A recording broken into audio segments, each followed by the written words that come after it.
Ok. Maurício, então você vai fazer a abertura aí inicial, depois passando a bola para nós, né? É isso? Pela ordem, depois das falas, seria a primeira a Fernanda, então. Não, hoje não. Hoje é Flávio. Primeiro é sim, Fernanda Davina. Tem razão. Fernanda Davina, depois o Flávio e depois a Solange Queda. Não, você pode fazer abertura, não tem problema, Ângelo. Pode caminhar aí. Nós vamos já na cúpula 1 das águas pela vida, né? No Rios e Oceanos, no subtema 2, né? Trabalhando a questão da proteção dos rios e a participação social e governança. Pode tocar. Então, nesse caso, nosso tema é governança, fortalecimento da proteção dos rios e participação social. O nosso grupo resolveu desdobrar o tema em duas mesas de debate. Hoje vai ser governança e o fortalecimento da proteção dos rios. E no dia 2 de maio será governança e participação social. Então, para o método, né, que nós estamos desenvolvendo nessa cúpula, são de 3 pessoas que a gente convida para serem os provocadores, os estimuladores do debate. E depois todo mundo num círculo, terá um tempo adequado aqui, né, para que a gente possa todo mundo falar, quem quiser falar. Né? Nós estamos inicialmente aqui 24 pessoas, a ideia é terminar às 21 horas. Então, a gente pede que, para a gente ganhar um tempo, né, a gente pede que, na hora que vocês forem falar, e aí aproveita, se apresenta para poder a gente se conhecer mais. De qualquer forma, vai escrevendo no chat ali, né, quem é que está aqui, de quem vocês representam, né, para a gente já ir gravando. Nós temos, deixa eu ver se já está aqui a nossa colega. E, por enquanto, temos que ver quem que pode substituir aí a Jaqueline, porque ela não está aqui no momento para poder, né, ir anotando as coisas. Então, daqui a pouco a gente vai resolvendo isso.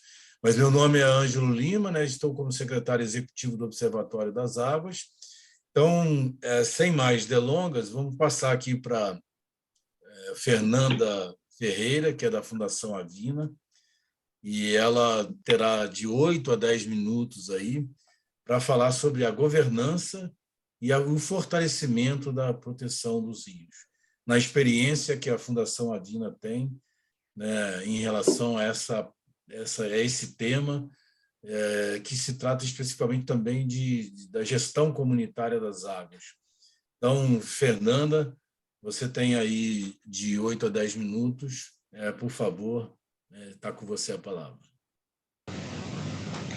Obrigada, Ângelo. Boa noite a todos e todas. Eu sou Fernanda, eu trabalho na Fundação Avina, que é uma fundação latino-americana que promove aí processos colaborativos em aliança com diversos atores. Bom, falar de governança é falar da participação, né? Participação cidadã, porque é uma forma de incluir diversos setores aí da sociedade e a comunidade, a sociedade civil, empresa, governo, universidade, juntos discutindo, né, uma mesma causa em prol de um mesmo objetivo.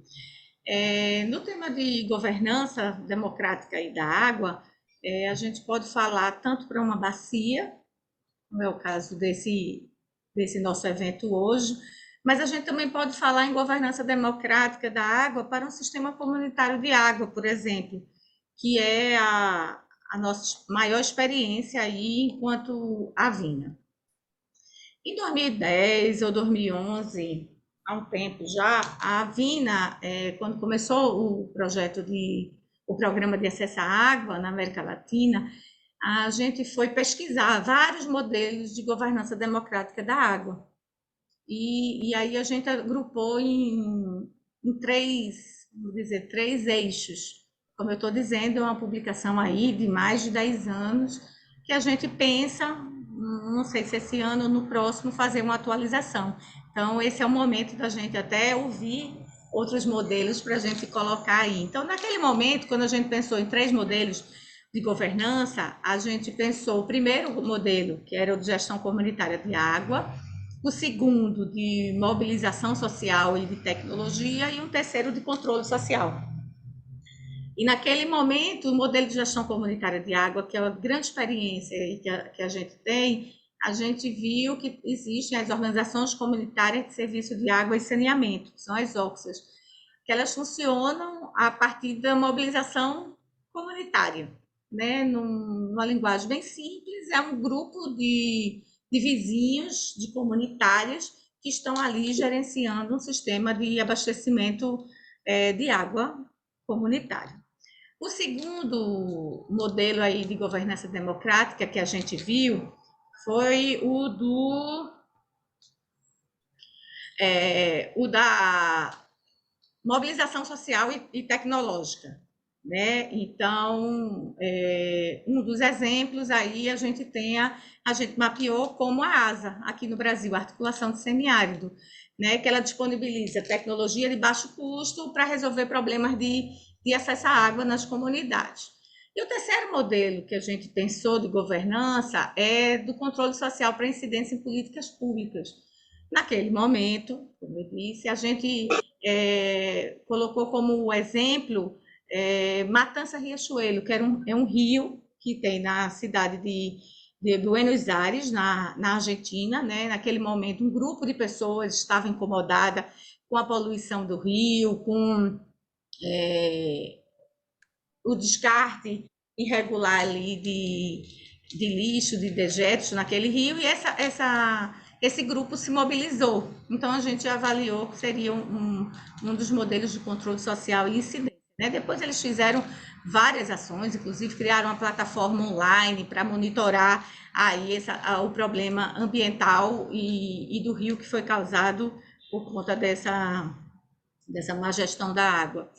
Além dos modelos, né, a gente também tem, e aí vocês sabem mais do que eu, as esferas. A gente tem tanto a esfera de mobilização, a esfera de incidência, participação em conselho.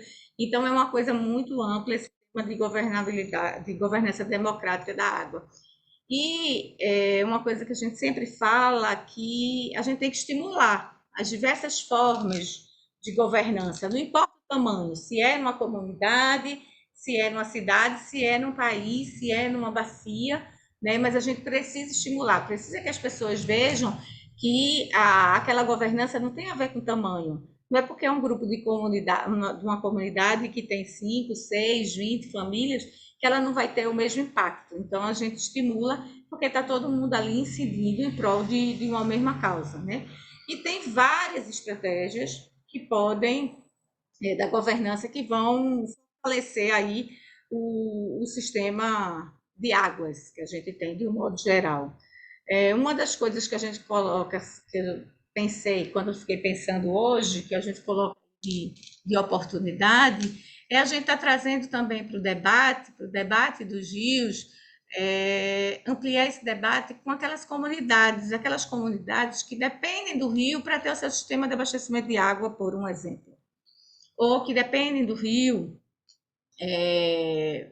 para pesca, ou comunidades ribeirinhas. Então, a gente sempre pensar em ampliar debates para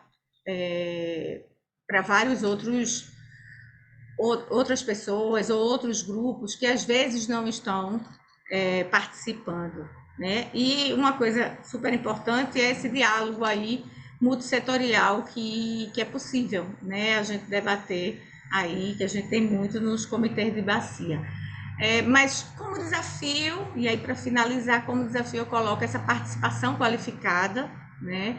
É um debate que precisa ter uma participação bem qualificada para poder, de fato, incidir nessa agenda aí política e promover soluções coletivas. A gente, às vezes, fica pensando em uma ação que pode favorecer uma bacia, mas aquela bacia ela está envolvida em todo um contexto. Então, que outras coisas a gente pode estar pensando ali?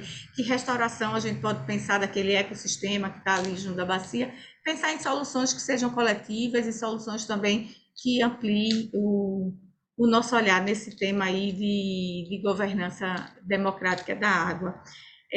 Como eu disse, a Fundação Avina, no tema, a gente trabalha bastante com a questão da gestão comunitária de água e o nosso grande desafio hoje é estar trazendo as comunidades, os representantes das organizações comunitárias de acesso à água e saneamento para essas discussões macro, essas discussões aí do Comitê de Bacia. Então, esse é um dos desafios aí que eu trago para a gente ver junto como é que a gente pode resolver ou promover esses espaços. É isso. Fico aí aberta para o diálogo. Obrigada. Ok, Fernanda. A Fernanda Matos quer fazer algum comentário aí sobre a fala da Fernanda?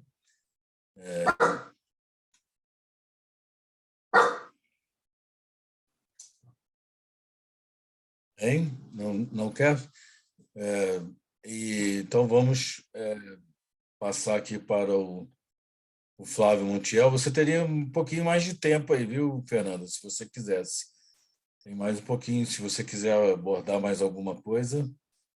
Quer falar mais alguma coisa ou tá bom? Não, tá bom. Eu acho que o debate que é legal a gente começar. Tá bom. Então, Flávio Montiel, aí você se Uhum. apresenta também para as pessoas já conhecerem você. Tá legal, obrigado, Ângelo. Meu nome é Flávio Montiel, eu sou sociólogo, estou como diretor do escritório do Brasil da International Rivers, que é uma organização que atua em alguns continentes na defesa e proteção dos rios e também na articulação, né, e defesa dos povos tradicionais e povos indígenas, que são, né, os que mais dependem dos rios para a sua sobrevivência. Então, a gente é uma organização já com mais de 30 anos, e aqui no Brasil nós temos uma atuação já de 15 anos. Então, eu gostaria de falar um pouco sobre a questão da governança, mas queria apenas fazer um parêntese inicial para falar um pouco sobre a importância, né, que a gente tem em relação aos rios, como é que nós enxergamos, né, os rios nesse momento que a gente vive, né? E eu gostaria de primeiro dizer que, né, na nossa avaliação, na nossa visão, os rios eles são seres vivos, né? Eles são dotados de emoções, de espiritualidade, de integridade física, né? E, ao mesmo tempo, são seres vivos que estabelecem relações intrínsecas, né, com os outros seres vivos do planeta. Então, os rios eles funcionam como artérias por onde jorra o néctar da vida, né? Eles têm essa dimensão social, cultural, espiritual, econômica, né? E devem, por isso, ser sujeitos de direitos, assim como qualquer outro ser humano. Isso vem dentro da concepção, né, que abandona aquela visão antropocêntrica e, a partir daí, começa a trabalhar com a visão ecocêntrica, onde todos os seres vivos do planeta têm os mesmos direitos e devem ser reconhecidos como tal, né? Por isso que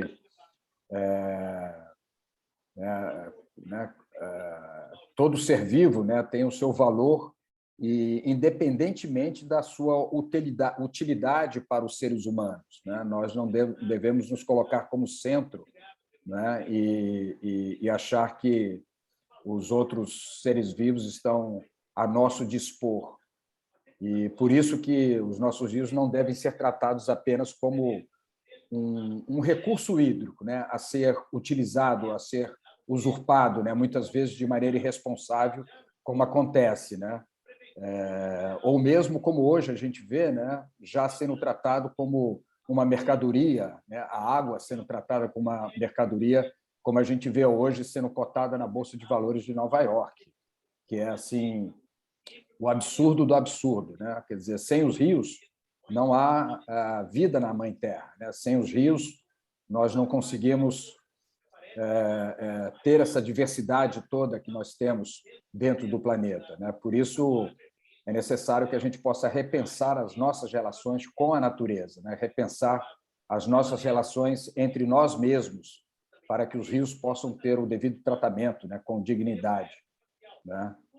E eu queria também dizer, né, só para concluir essa parte, que, né, os rios do Brasil eles têm enfrentado uma redução do seu espelho d'água, né, da sua superfície, né, já há muitos anos, né?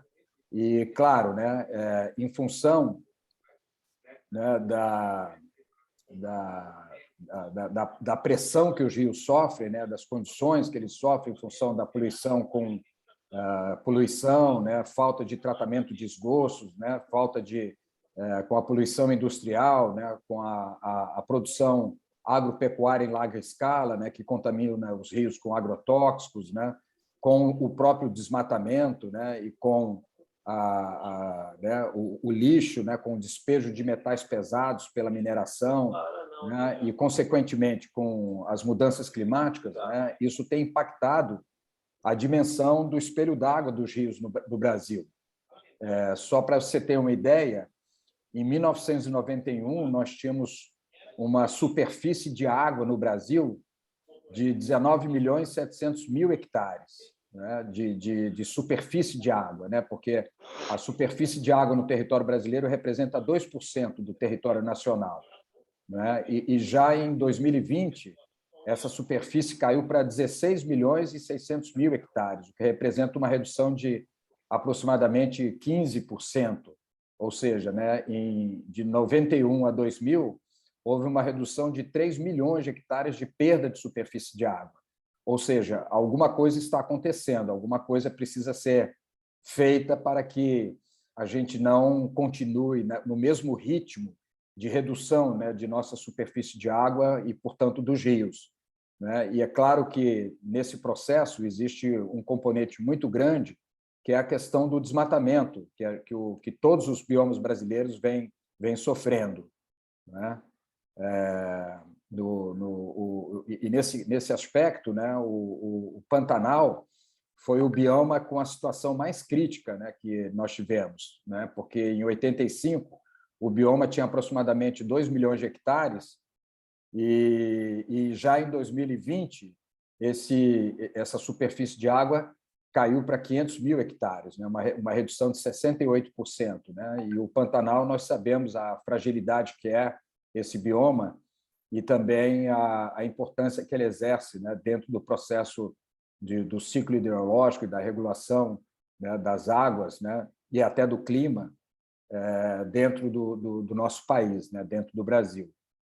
Então, falando sobre isso, apenas para justificar, né, na questão da governança, nós temos assim uma posição bem clara de que é preciso a gente aprofundar, né, os mecanismos que existem oficiais de governança no país para que a gente possa estabelecer, né, uma gestão de fato compartilhada, uma gestão que seja efetiva, né, e que haja de fato a participação da sociedade civil. Então, nesse aspecto, a Lei 9433, que estabelece a Política Nacional de Recursos Hídricos, ela tem um papel fundamental, um papel, né, essencial no aprimoramento do que vem a ser, né, a gestão compartilhada, a gestão, né, do uso das águas, né, e de uso dos rios no país.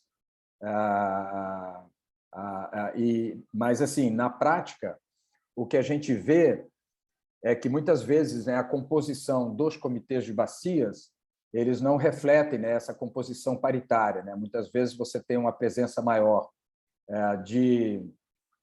dos órgãos oficiais, né, dos órgãos de gestão, dos usuários e a participação social, muitas vezes, nesses casos, fica prejudicada, né? Então, a gente não só acha importante, né, a sociedade civil ocupar esses espaços, como também, aonde não exista os comitês de bacias, que a própria sociedade possa se articular, possa se organizar e estabelecer comitês populares de gestão da bacia, né, para que se tenha, pelo menos, uma iniciativa da própria sociedade no sentido de começar a exercer essa gestão sobre os rios e sobre a bacia que pertence, né? 2 minutos, viu, Flávio?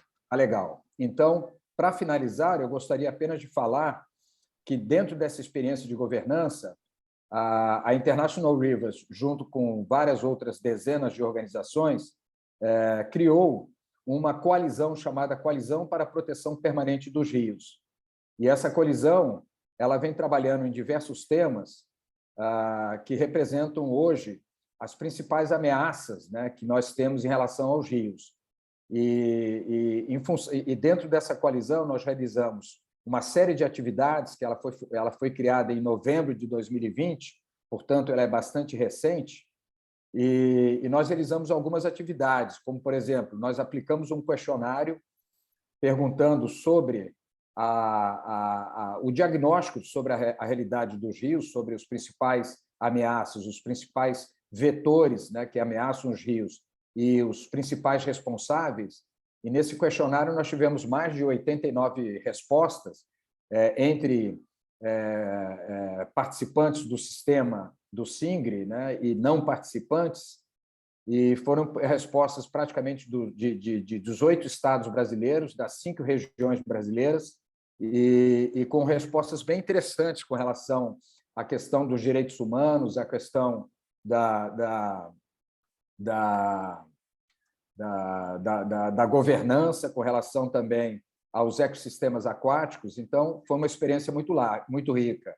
E nós realizamos também uma oficina e um workshop na semana passada, onde também essas questões vieram à tona, e com a participação de vários setores, a gente pôde diagnosticar e estabelecer algumas prioridades de trabalho no que se refere à gestão e governança das águas.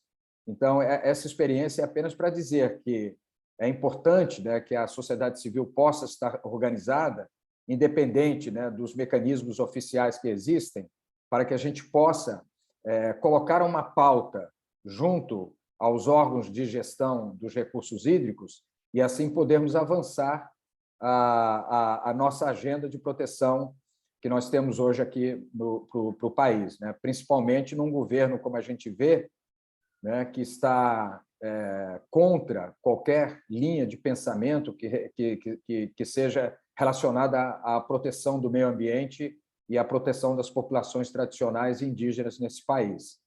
Então, uma questão importante que a gente teria que fazer é dizer não aos projetos que estão em curso hoje no Congresso e que vão contra, né, que são os projetos chamados, né, da destruição, né, que passa a boiada, e que vão contra, portanto, a gestão dos recursos hídricos, né, como o projeto de lei 4546, que foi... Puder, conclui, tá, Flávio? Tá legal, vou concluir. Que foi colocado agora no apagar das luzes de 2021 e que propõe, né, diz ele, né, de passagem, a segurança hídrica, né, do país, né? Mas que, na prática, a gente vê que não apresenta nenhuma solução nesse sentido, né? Pelo contrário, né? Ele não trata de soluções baseadas na natureza, ele visa privatizar o uso da água, né? Ele não promove a integração na gestão de recursos hídricos com a gestão ambiental, ele inviabiliza o funcionamento dos instrumentos de gestão de recursos hídricos. Então, assim, para concluir, eu acho importante que esse grupo tenha um posicionamento com relação a esse projeto de lei que deu entrada na Câmara no final do ano passado. Obrigado aí, desculpe pelo tempo.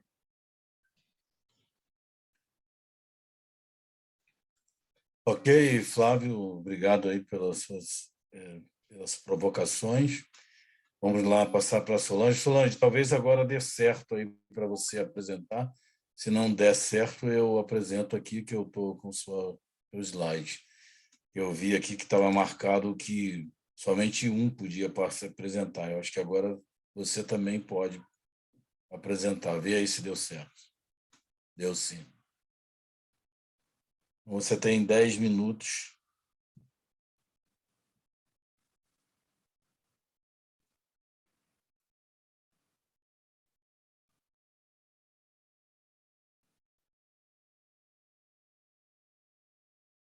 Pessoal, quem puder sempre deixar o microfone fechado e ajuda.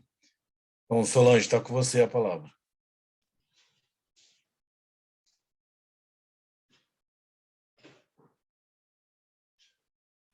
Está sem som.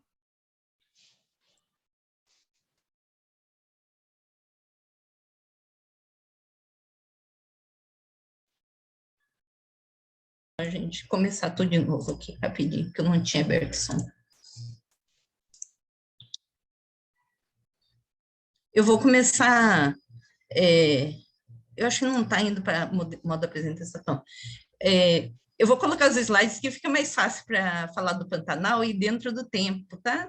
Então, é um prazer muito grande estar com todos vocês, assim, são pessoas admiráveis que eu já conheço, se não pessoalmente, a gente conhece pela luta, né? Eu venho aqui do Pantanal, só para fazer essa reflexão, né, da gente entender que o Pantanal, né, é um sistema de áreas úmidas aqui do Brasil, Bolívia, Paraguai, no Brasil, Mato Grosso e Mato Grosso do Sul, mas está conectado, né, a muitas outras áreas úmidas de toda a bacia do Prata. Então, entender de cada bacia que nós falarmos no Brasil, essa conexão que nós temos com o todo, né, no nosso continente. Né? Lembrar que o mundo inteiro reconhece as nossas águas, né? Por exemplo, o Pantanal, considerado patrimônio nacional, patrimônio natural da humanidade, reserva da biosfera, e o Brasil assinou a Convenção de Ramsar, né? E aqui no Pantanal nós temos 4 sítios. E nesses territórios, né, mesmo com todos esses conflitos e violências, nós ainda temos muitos povos indígenas, né, e uma imensa biodiversidade, nem sempre endêmica, porque o Pantanal é uma encruzilhada fitogeográfica que tem a Amazônia de um lado para cima, as florestas meridionais embaixo, cerrado de um lado e chaco do outro, mas tem uma rica biodiversidade. E é regido por esse pulso de inundação, né? Uma importância de um sistema que tem enchente, cheia, vazante, seca, e esse pulso de inundação, ele rege todo esse sistema de águas. E ele, nessa bacia do rio, bacia hidrográfica do Paraguai, é fundamental a gente compreender que dentro de uma bacia, uma área úmida, depende totalmente do que tem ao seu redor, né? Do que vem do planalto, da parte alta. E o Pantanal, como o Flávio falou, né, de todas as águas, ele sofre praticamente os mesmos processos de degradação. Desmatamento e assoreamento a partir da parte alta, né, que vai desaguar e degradar a área úmida. Muitos empreendimentos hidrelétricos, né, já temos mais de 50 instalados e agora mais de 100 previstos. Seca e mudanças climáticas acontecendo como no resto do Brasil, uma proposta de uma hidrovia no Rio Paraguai e também, mais recentemente, né, todos os incêndios que nós vivenciamos aqui. Nos últimos 10 anos, reforçando aí, né, que as mudanças climáticas estão refletindo aqui na nossa região, nós trabalhamos com a parte acadêmica também, publicamos um artigo que demonstra, né, que nos últimos 10 anos nós diminuiu a massa de água da área úmida, não só a superfície, que o MAP Biomas demonstrou que reduziu em Mato Grosso do Sul 57%, e o segundo estado que mais reduziu a superfície de água foi Mato Grosso. Tudo isso é refletido principalmente na bacia do Paraguai, no Rio Paraguai. As comunidades já têm sentido, né, toda a escassez hídrica. Sentiu primeiro, a comunidade há um tempo nos chamou para falar, olha, está faltando água no Pantanal, né? A gente fez um trabalho de restauração ecológica de nascentes a partir da visão que a comunidade tem da escassez hídrica que o Pantanal está passando. Nós estamos tentando chamar a atenção de uma proposta de instalação da hidrovia aqui na cidade que eu moro, em Cáceres, às margens do Rio Paraguai, que tenta implementar 3 portos nesse momento aqui, na área mais sensível, né, de muitas curvas, meandros no rio, que provavelmente vai degradar todo o Rio Paraguai e, consequentemente, destruir o Pantanal como um todo. né? E a gente fica muito triste de saber que não só a teoria, mas a prática é muito linda de saber que as águas saem do Atlântico, vai para a Amazônia, se enche de água numa floresta e retorna, desaguando uma grande parte aqui na parte alta do Pantanal, nos planaltos, desce pelos rios e continua nos rios voadores, e a gente está invertendo esse processo. Nos últimos 2 anos, nós fomos, a partir do Pantanal, Amazônia, uma ilha de calor, né, para todo o continente, ao invés de ser uma fonte de água a partir dos rios voadores.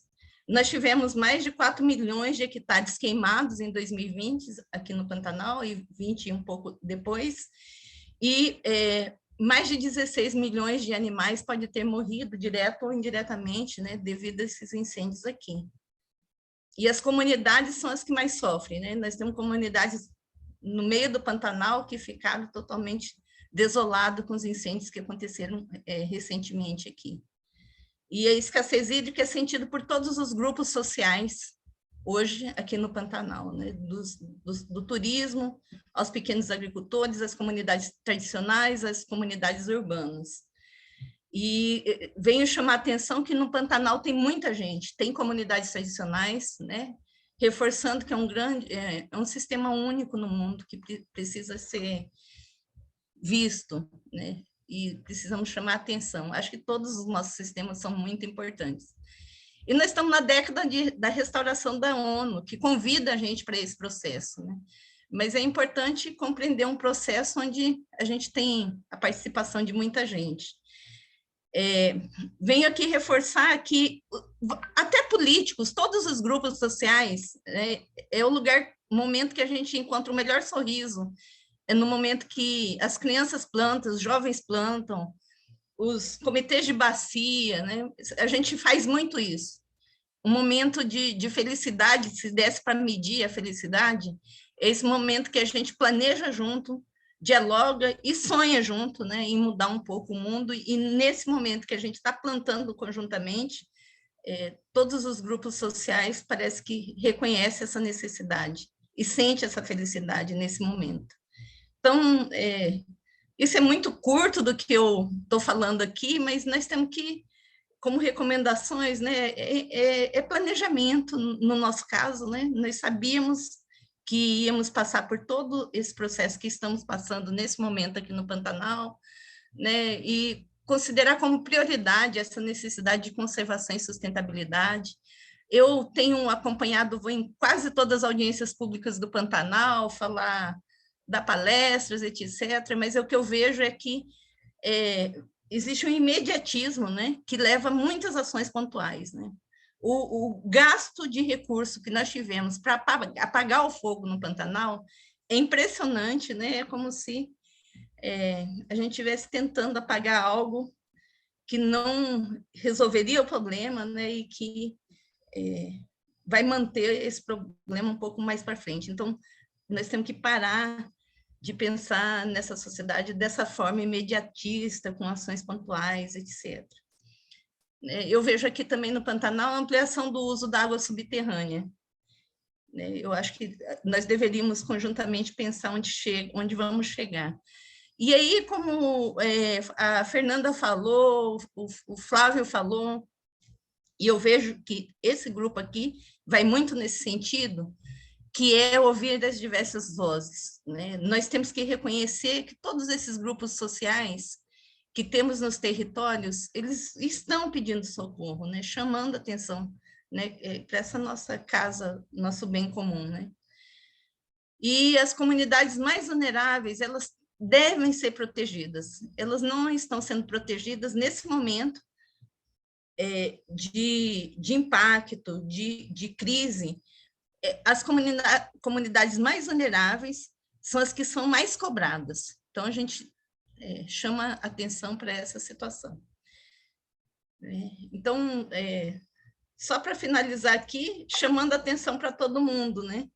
Que eu acho que estou no conjunto certo de pessoas que levam essa frase do Brecht ao pé da letra, né? Temam menos a morte e mais uma vida insuficiente.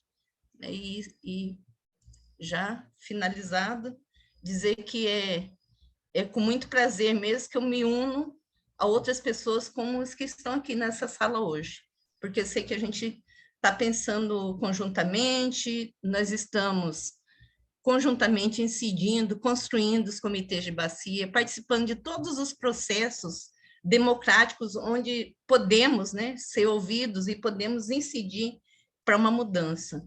Mas a gente precisa ainda, né, nesse sentido, de pensar na proteção das águas, nos engajar mais ainda, conseguir envolver mais gente para a nossa causa, né, e, de alguma forma ou de outra, chamar a atenção do mundo para a situação que o Brasil está passando nesse momento, né, da perda das políticas ambientais, da política de recursos hídricos, que vai levar a mais degradação do que nós já estamos passando no momento. Grata aí, Ângelo. Grato, Solange, grato, Fernanda, grato, Flávio. Uma coisa que eu vi esses dias que eu acho bem interessante, como também, talvez, como provocação, ao invés de nós falarmos em comunidades vulneráveis, em comunidades vulnerabilizadas, porque, na realidade, elas estão vulnerabilizadas por falta de políticas públicas em diversas áreas, inclusive na área de habitação, econômico e social. Então, não são as comunidades que estão vulneráveis, né? Elas estão vulnerabilizadas por falta de políticas públicas. Eu achei bem interessante essa mudança de conceito, em vez de falar de comunidades vulneráveis, comunidades vulnerabilizadas, porque é isso mesmo, elas estão vulnerabilizadas. Não é porque elas querem, elas estão vulnerabilizadas porque faltam políticas. Bem, pessoal, nós temos agora uma tarefa bastante importante para nós todos, e todos que possam ajudar aqui. Então, a ideia, né, os três fizeram aí provocações, agora não é um debate, né? Claro que quem quiser, né, não vamos fechar também, mas assim, a ideia não é que a gente faça pergunta aos três, mas faça um debate a partir dos que os três falaram, né? Então, assim, pensando aqui que nós temos 36 pessoas, vamos pensar aí em 3 minutos, né, inicialmente, para cada um, para a gente tentar dar mais do que uma rodada, né, um círculo aí na fala de quem quiser falar. Então, aí no momento que vocês falarem, aí se apresentam para a gente poder ir conhecendo, né? A gente não fez isso no início para ganhar o tempo. E então é isso. Aí, e a fala são dando continuidade para a gente, né, construir um documento que a gente vai ir validando, vai indo colocando a partir das outras oficinas, dos outros ciclos, e depois lá no encontro em maio, no Rio de Janeiro. Então, são falas bem abertas, né, que aqueles que quiserem. Então, minha sugestão são de 3 minutos para cada um inicialmente. Quem quiser tem aí reactions, aí vocês podem, tem um lugarzinho aí para levantar a mão, raise hand. Então, para levantar a mão. Então, o Leonel já está ali com 2 dedos levantados, nem a mão. Então, tem a Neidinha aqui também, Carindé, que já levantou, Maíra. Mas tudo bem, então eu estou vendo aqui a ordem, a Fernanda está para me ajudar também, mas então vamos abrir para o Leonel aí, e você aproveita e se apresenta, Leonel. 3 minutos. Boa noite, cumprimento aqui os professores, pesquisadores, que para nós, como discentes, alunos, eu sou aluno do Programa de Mestrado em Ciências Ambientais da UniOeste. Sou advogado ambientalista, trabalho há muito tempo atendendo empresas em situações de degradação ambiental. O nosso trabalho como advogado consciente, não é muito fácil, até porque hoje as empresas elas têm essa concepção de que vale a pena pagar a multa e continuar poluindo, porque o sistema jurídico o nosso sistema jurídico, eu falo um pouco, sou uruguaio, naturalizado brasileiro, mas enfim, beleza, desculpem, né? Mas o nosso sistema, o ordenamento jurídico, precisa de uma boa atualização, ou ao menos que ele tenha uma consonância com as ordens mundiais em âmbito de convenções no âmbito do direito internacional de proteção ao meio ambiente, e questões de convenções no âmbito da sustentabilidade, do ecodireito. Hoje, no Brasil, se fala muito em tutelas preventivas, uma tutela repressiva, e eu estou trabalhando a questão da tutela inibitória e o princípio da precaução na sociedade de risco ambiental. Então, eu vejo esse assunto que aqui a professora Solange, o professor anterior, o professor Marcelo, isso que esteve falando um pouco sobre a questão. É necessário a gente, como sociedade, discutir, levar para debate de que somos todos partes do mesmo lar, né?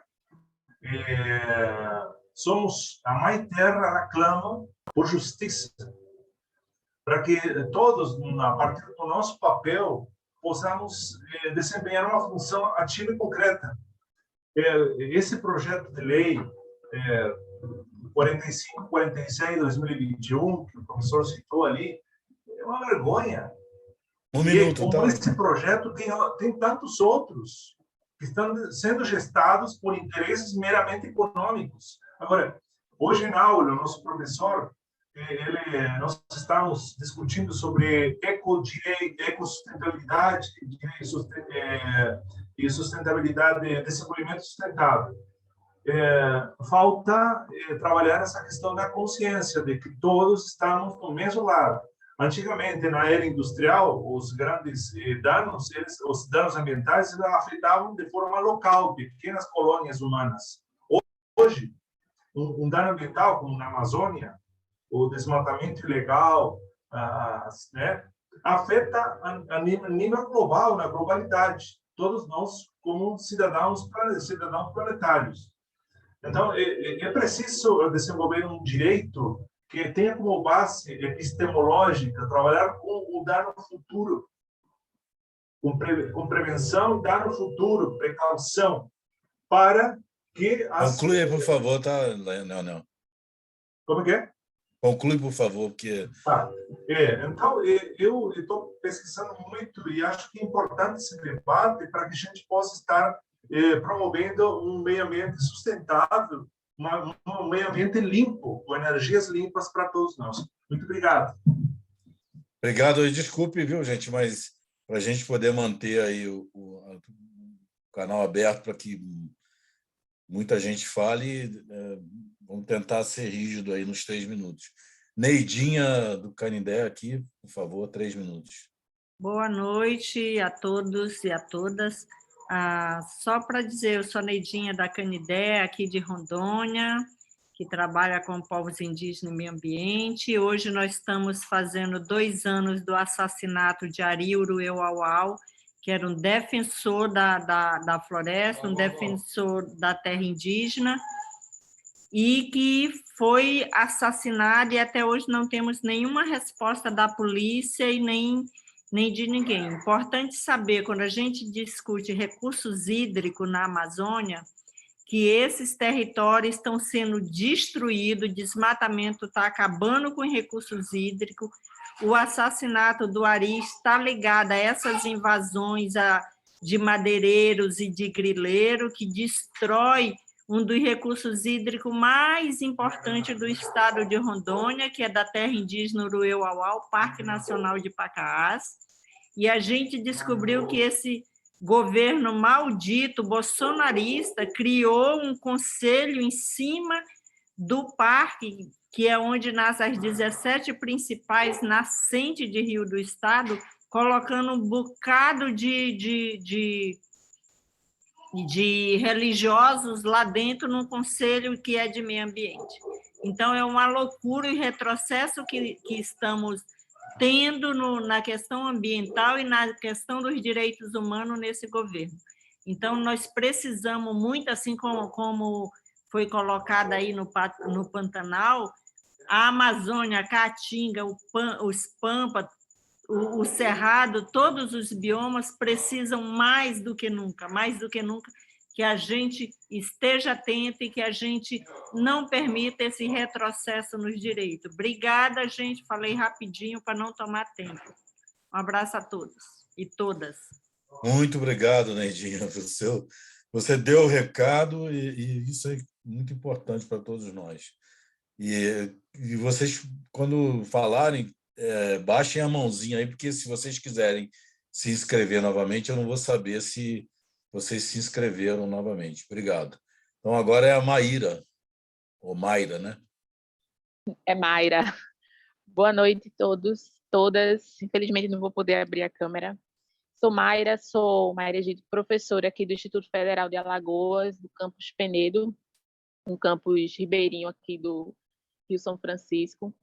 E queria compartilhar só um pouco do que eu estudei no mestrado e venho pesquisando com os estudantes aqui, que é essa relação da participação social, né, participação dos povos nas instâncias, né, e especialmente conselhos gestores, né, e é uma inquietação que a gente tem percebido nesses espaços, eu queria ouvir vocês também no debate, né, todos, é a ideia do que é essa participação, né, a gente viu nas pesquisas, né, que o significado de participar, às vezes ele atrapalha um pouco a efetividade do objetivo daqueles espaços, né, que já foram conseguidos depois de muita luta. E, como bem falou a colega Neidinha, esse governo conseguiu também destruir, né, uma parte de uma luta grande, que é justamente os conselhos ambientais, né?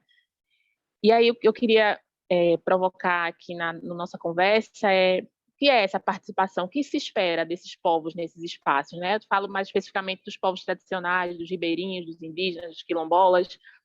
O que eu vi é que a própria estrutura dos conselhos, elas não facilitam essa participação, né? Desde o layout da reunião, do local da reunião, da forma como a reunião é conduzida, dos encaminhamentos que são dados, né? Apesar do debate ser, às vezes, acalorado, mas o depois, né? Falando dos conselhos municipais de meio ambiente, dos conselhos de unidades de conservação, que quem fica com a chefia é o órgão ambiental ou o poder público municipal, no caso, né?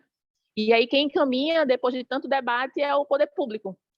E aí o que a gente viu foi isso, né? Essa dificuldade dos encaminhamentos e dessa participação ser de fato efetiva, né? Não ser só do estar lá na reunião, mais esse contexto. E a outra coisa que eu queria falar bem rápido para fechar é sobre essa cultura mesmo de participação do Brasil ser muito difícil, né? A gente é um país que foi muito oprimido desde a sua ocupação, então é natural que a gente tenha dificuldade de envolver as pessoas, né? De fazer elas acreditarem que vale a pena continuar na luta. Então, eu estou aqui com minhas alunas também participando, eu disse, vamos lá, porque esses espaços são muito ricos, né? E eu agradeço bastante, viu, todos vocês e todas vocês. Grande abraço, boa noite. Muito bom, Mayra. Trouxe elementos aí bastante provocadores, muito interessante para a gente refletir, que vai se... Inclusive, podemos falar isso também de novo lá na questão da governança e participação social. Mas vamos lá, Marcelo Lemos, se você puder tirar a sua mãozinha, Mayra, que aí depois a gente sabe se você quer falar novamente. Marcelo, está com você. Boa noite a todos e a todas. Eu sou Marcelo Lemos, eu sou aqui do Bahia Viva do Rio de Janeiro. Eu queria falar um pouco sobre uma questão que é importante também, que é a questão dos rios urbanos poluídos, né?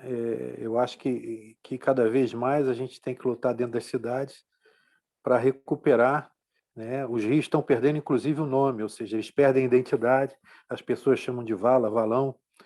Eu participo de um coletivo também aqui chamado Filhos do Joana, que é um rio Joana que passa no Andaraí, e que é um rio extremamente poluído e que, épocas passadas, fazia parte do abastecimento da cidade do Rio de Janeiro.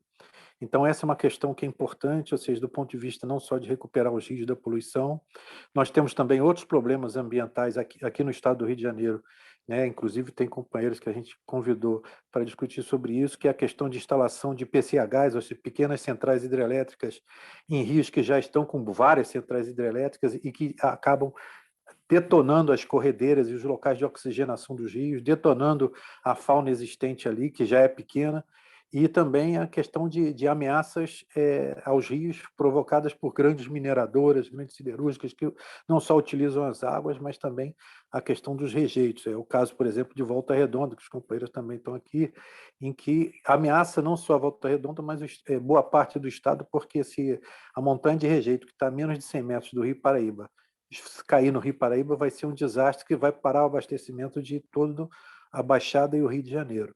Então, essas questões que têm a ver com como a gente pode interferir na governança dos rios, de forma a ter um poder de veto a projetos que não são grandes, as pequenas centrais elétricas, eles dizem, não provoca danos, mas são projetos que provocam danos, inclusive à saúde do rio, e essa questão abordada aqui pelo Flávio, se não me engano, do direito dos outros seres vivos, que têm que ser igual a nós, e os direitos dos rios é importante no sentido da gente começar a lutar para mudar a nossa Constituição, como fez recentemente o Chile, como fez a Bolívia, considerando os rios também como sujeitos de direito, para que a gente possa protegê-los de tentativas de destruição da vida dentro dos rios, como é o caso de construção de N hidrelétricas, como é o caso de você botar uma série de empreendimentos ligados à indústria que são altamente poluentes e que ficarem no rio, como foi o caso de um desastre que houve lá em Minas Gerais com o Rio Pomba, que atingiu o Rio Paraíba aqui, como é o caso dessa espada sobre a gente, que é a montanha de escória em Volta Redonda, é importante. Então, a questão entendo que a Cúpula dos Povos pode ser um momento da gente reverberar essas denúncias, né, e unificar as lutas em torno da saúde dos rios, em torno da defesa das águas, e é importante ter aqui essa visão, ou seja, de levantar esses problemas todos que estão acontecendo, não só no estado do Rio, mas no país inteiro, de ameaças às águas, e as águas doces são fundamentais, porque nós somos 70%, 80% constituídos de água. Se a gente poluir as nossas próprias águas, inviabilizar as águas para o consumo, inviabilizar as águas para a vida, a gente nos inviabiliza enquanto seres viventes. É isso. Muito obrigado, Marcelo. A questão dos rios urbanos, inclusive do ponto de vista da segurança hídrica, né, também tem que ser pensada em relação, principalmente, não só em relação às secas, mas também às enchentes, inclusive, que tem a ver, inclusive, com o manejo e ocupação do uso do solo, né? É outra questão importante. Mas agora é a Rejane. Então, você já achou aí a sua mão, obrigado. Rejane, está com você. Boa noite a todas e todos. Meu nome é Rejane, eu sou do Observatório da Bacia Hidrográfica do Rio de Janeiro, aqui, Observatório da Bacia Hidrográfica do Canal do Cunha, localizado aqui no Rio de Janeiro. E pensando nessa questão da água, né? A gente ouviu sobre Amazonas, agora, Pantanal, essa água tão importante para o Brasil, e a gente aqui nessas áreas urbanas, né? Na cidade como Rio de Janeiro, o Marcelo trouxe essa questão da poluição. A gente até fez um documentário chamado Rio ou Valão, para falar com a juventude, dizendo que é rio, porque o valão é o resultado do que se joga no rio, né? O rio está poluído com alguma coisa, e essa poluição é o resultado do que, nesse caso, o que esse estado deixa cair, entrar nesse rio, né? E pensar, quando se fala da questão nas grandes cidades, e principalmente nas áreas que a gente chama de territórios socioambientalmente vulnerabilizados, como favelas e periferias, essa água, essa chuva que chega, ela traz desastres, né? Os deslizamentos dos morros, os alagamentos das casas, as perdas das vidas, a perda dos bens, né? Onde às vezes as pessoas demoram 10, 15 anos para construir a sua própria casa, e aí vem uma chuva e leva tudo. E aí a questão não é a chuva, né? A água, né? A água é um bem, a água é necessária, é um bem comum, mas a forma, né? Como não é olhado, como o Estado, né? Não cumpre a sua função, faz parecer para uma parcela da sociedade como se a chuva e a água fossem um problema, quando não é. Então, falar dos rios urbanos, falar desse impacto na vida da população pobre e favelada e periférica é muito importante. E também trazer a sociedade, né? Quando vocês iam falando aqui, quem estava trazendo as falas, eu falei, é isso, né? Como que a gente traz todo mundo, como é que a gente dialoga para que a sociedade consiga enxergar a importância dos rios, a importância das águas e a luta dos povos originários também, e quanto eles são necessários, porque e aqui a gente ainda tem, pensando na questão da água, esse momento de privatização, onde a gente sabe que a parcela da população mais pobre, que já tem problema de escassez de água, que recebe água uma vez por semana, uma parcela paga por ela e ainda assim não chega na casa das pessoas. E agora, com a privatização aqui no Estado, a gente sabe que vai ter um impacto maior na vida dessa população. Um rio que não está nem, pensando no Rio de Janeiro, não está nem na capital. Então, a gente consome uma água de outros municípios, né?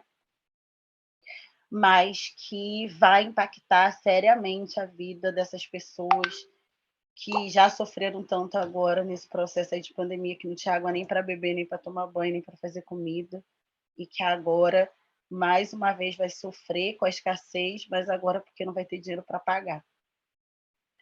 E a gente, com tantos rios, né, o Rio de Janeiro tem o nome de um rio, né, que é o Rio Carioca, né? Então, pensar, cuidar desses rios e diminuir essa poluição. Nesse governo a gente sabe que vai ser difícil, mas que a gente continua aí na militância para essa mudança, através também dos comitês de bacias, com o seu lado bom e ruim. Obrigada. Obrigado, Rejane. Maurício Lache. Eu vou tentar fazer umas contribuições aqui. Falando da governança das águas, eu acho que nós tínhamos que pensar numa estratégia de radicalizar a participação social em cima da construção dessa governança. Não se concebe atualmente, depois de passado já um bom tempo da Política Nacional de Gestão de Recursos Hídricos ter saído, não ter ainda um comitê de bacia do Rio Amazonas ou do Araguaia-Tocantins, Rio Paraguai. Então, acho que caberia aqui a gente, nessa tentativa da Cúpula dos Povos, de fazer as convergências e construir estratégias e propostas programáticas para além da cúpula, a perspectiva de fazer uma campanha de implantação dos comitês de bacia a nível nacional, tanto na esfera dos entes federados, né, do estadual e nacional também. Então, acho que caberia a gente pensar numa campanha para que esses comitês saiam do papel. Indo na linha do Flávio, eu acho também que temos que pensar na construção que se somaria à Política Nacional de Gestão de Recursos Hídricos com uma lei de proteção dos rios. Eu acho que teremos que, trabalhando a visão de direitos na natureza, uma lei nesse sentido, eu acho que era importante a gente pensar.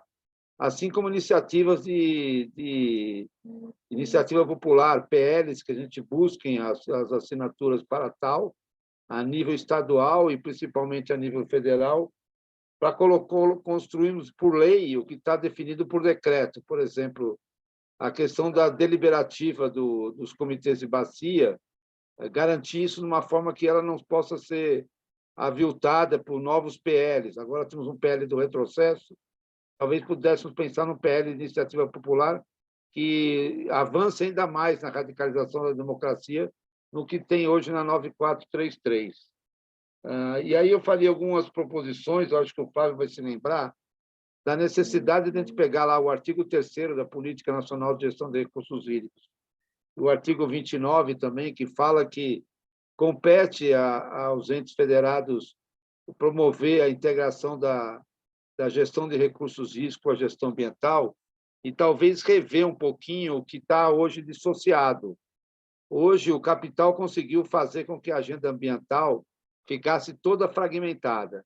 Então, tem uma Política Nacional de Saneamento Ambiental, ela está no escopo de um ministério, a mesma coisa em relação à água, que está num outro ministério, e só ficou no Ministério do Ambiente o específico do Conselho do Meio Ambiente, por exemplo. Então, houve uma diluição. Um ministério que tinha todas essas políticas trabalhadas internamente, hoje se pulverizaram Eu mesmo estou fazendo uma pesquisa no Cisnama, por exemplo, e no Cisnama já se observa que, em muitos estados, nem mais tem uma secretaria de meio ambiente. Ela está dentro de uma subsecretaria, dentro de infraestrutura ou desenvolvimento regional. Então, a gente precisaria fazer frente a isso, pensando em projetos de lei a nível estadual e distrital, estadual e federal, que retome essa visão. Hoje não tem muitos estados, se for pegar Espírito Santo, por exemplo,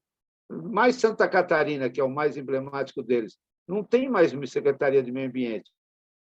E a gestão de recursos hídricos nos estados estão dentro do escopo do meio ambiente. Apesar de o federal ter pulverizado entre os ministérios, quase todas as secretarias que, bem ou mal, direto ou indiretamente, mexem com a questão do meio ambiente, estão lá a questão dos comitês, dos conselhos de recursos hídricos e os conselhos do meio ambiente numa única instância. E aí tivemos uma experiência muito interessante no governo da Marina, que é realizar os encontros nacionais de colegiados ambientais, e até alguns estados fizeram os encontros regionais, em que os membros da sociedade civil, dos comitês de bacia, se conversavam com os membros do Conselho de Meio Ambiente dos estados ou até mesmo do município. Então, acho que quanto mais a gente aproveitar essa conferência, buscar ampliar e radicalizar a democracia, mais fácil vai ser fazer um enfrentamento contra o capital. Não é à toa que não tem comitê de bacia na Amazônia. Não interessa, e principalmente Araguaia-Tocantins, com perspectiva de grandes obras,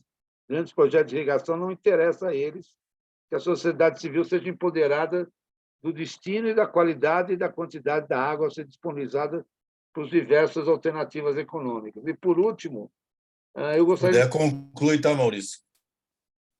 E eu queria levantar também a necessidade do licenciamento ambiental, começar a trabalhar algumas perspectivas hídricas. Por exemplo, como é que se explica hoje que um empreendimento e loteamento não tenha como condicionante o reuso da água ou a garantia da recarga, né, hídrica, e fazendo com que tudo seja encaminhado para uma drenagem pluvial simples, do estilo do século passado. Então, acho que também construir normas e trabalhar em parceria com o Ministério Público também para garantir o comitê de bacia e algumas iniciativas no licenciamento, tanto urbano quanto rural, já pensar no tratamento com a água seria muito interessante.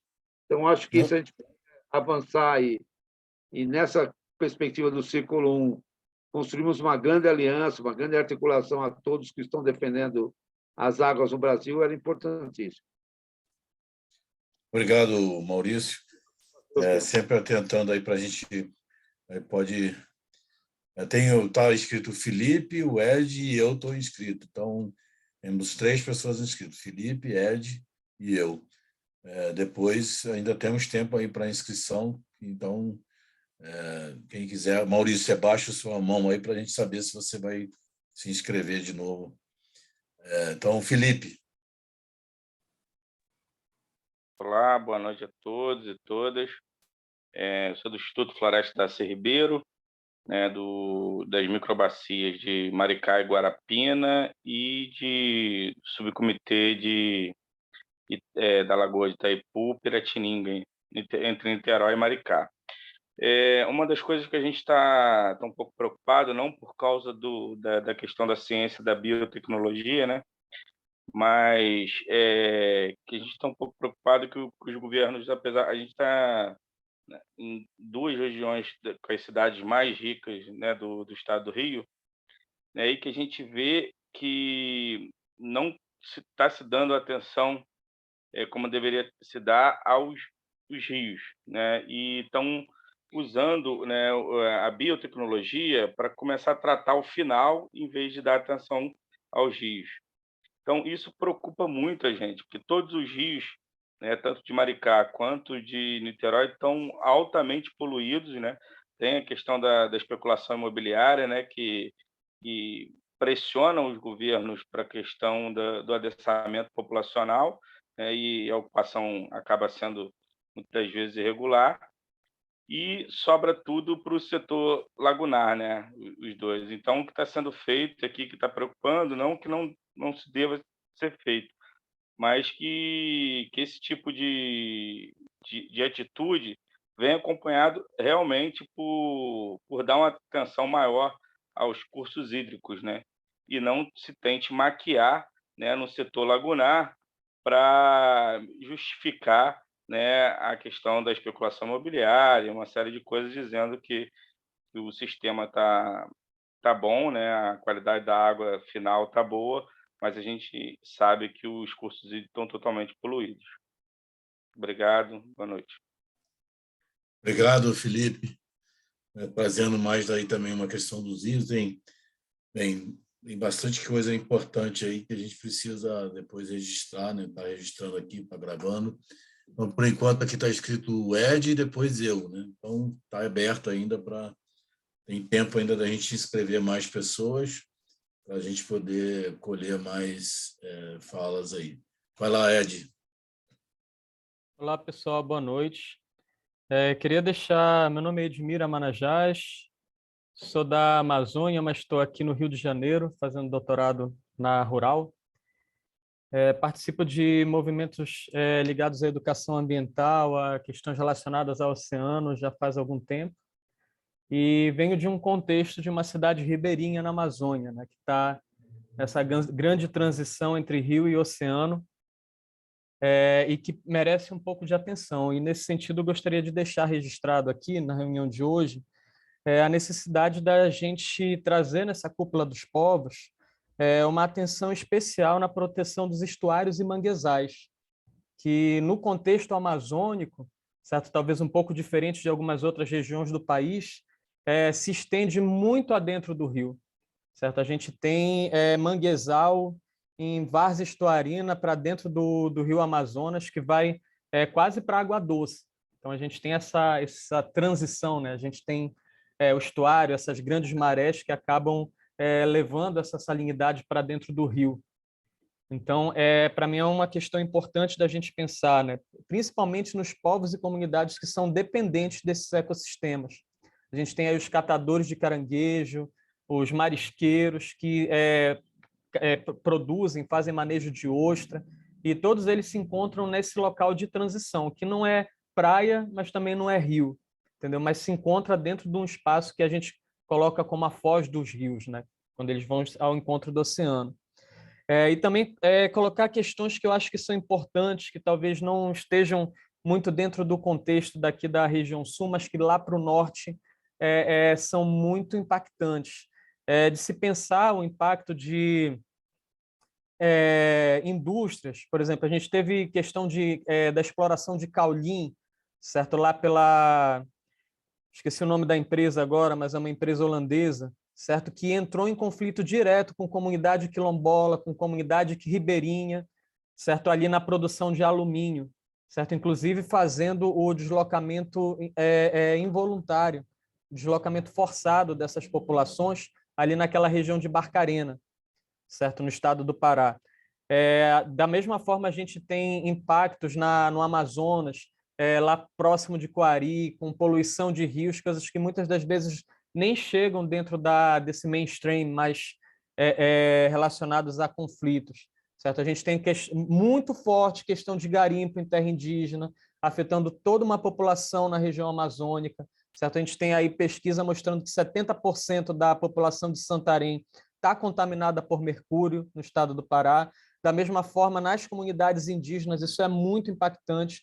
Não se tem uma transparência em política pública de saúde indígena que mostre o horror da contaminação de mercúrio, a quantidade de pessoas senis, certo? Que dentro das aldeias que estão, enfim, né, começando a sofrer de demência mesmo por causa dessa contaminação, e isso não é exposto.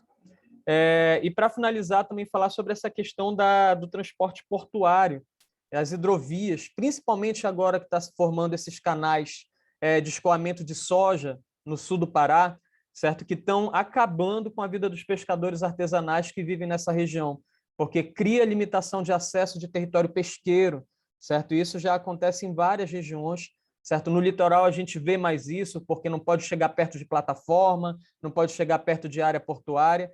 Nas hidrovias isso também está acontecendo na Amazônia. Então, esse tipo de conflito ele precisa ser colocado, precisa ser discutido e acredito eu que vai contribuir com a Carta da Cúpula, certo? E, por final, como sugestão de encaminhamento para a cúpula, é a gente confrontar essa gestão estratégica que coloca à frente da política pública, né, à frente das intenções de gestão de política pública e de gestão executiva no governo, um pensamento estratégico que é pautado no grande capital e não no bem-estar dessas populações. Então, para isso ficar claro nas manifestações que a gente fizer e concordando com o que outros parceiros comentaram aqui, né, que os companheiros colocaram sobre a necessidade de fortalecer a criação de comitês de bacia onde não há. A região norte é um grande exemplo disso, certo? E também interagir para poder criar leis, certo? Que sejam mais diretivas no sentido de proteção desses espaços e dessas populações. E tem muita outra lei acessória, que não é só o Plano Nacional de Recursos Hídricos, que acabam criando limitações ao acesso de espaços, ao uso, né, do território para essas populações. Então, acho que é esse o recado aí, e obrigado aí pelo espaço de fala. Ok, Ed, obrigado pela... nós temos aqui agora eu e o Luiz Gonçalves. Eu estou deixando um pouquinho mais livre porque temos poucos inscritos, mas então está podendo deixar um pouquinho mais de tempo sem ser rígido. Bem, eu só vou tentar aqui, na realidade, fazer um balanço até agora. Eu acho que o que foi trazido até o momento, nós tivemos aí, primeiro, né, nas falas dos nossos três, né, provocadores, a questão da gestão comunitária, o Flávio trazendo ali a questão da lei de proteção de rio, pensar em políticas afirmativas, né, em relação à proteção dos rios, resumindo bastante, e a Solange trazendo a questão do Pantanal, mas com esse olhar sobre todos os biomas. A partir disso, a gente tem os rios urbanos, né, sendo colocado, a questão também das comunidades vulnerabilizadas, quer dizer, nas favelas, quer dizer, como é que a gente...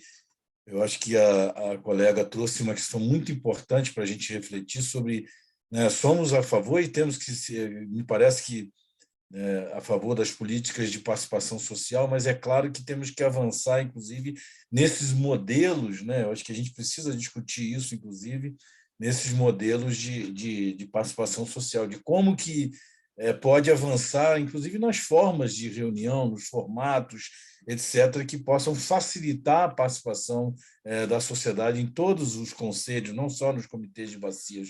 Quer dizer, eu acho que precisamos discutir isso. E me parece que a gente precisa ser bastante afirmativo, né? A gente procurar colocar os desafios que a gente está tendo no momento, nos problemas, mas como é que a gente avança? Como é que a gente aperfeiçoa esse processo de proteção dos rios? De que forma a sociedade pode influenciar mais fortemente nessa proteção dos rios? Quer dizer, eu acho que a gente também precisa, nesse sentido, estou provocando aqui para a gente refletir isso também, né? Pensar de que forma que a gente pode avançar, né, nessa proteção dos rios para que a gente possa, né, ir além do que tem acontecido hoje, né? Inclusive mesmo no campo dos comitês de bacias, onde, é claro, é um espaço importante, conquistado, e que a gente precisa, de fato, melhorar em questão da representação e da representatividade. Obrigado. Então, temos agora, eu vou baixar minha mão aqui, então tem o Luiz, depois o Flávio e o Fábio Teixeira de Mello. Luiz, está com você a palavra. Boa noite a todos e todas. Eu peço licença para desligar a câmera, liguei um pouco para que me vejam, porque o sinal da internet fica mais fácil e não vai ter problemas daí. Eu sou Luiz Gonçalves, agora atualmente faço parte da gestão da Associação para o Desenvolvimento da Agroecologia, a OPA. Eu estive na Rio 92, na nossa famosa e querida Eco 92. Lá também nós defendíamos a questão da agricultura alternativa. Na época, esse era o tema, né? Não existiam as diferentes denominações e linhas de ações como existe hoje.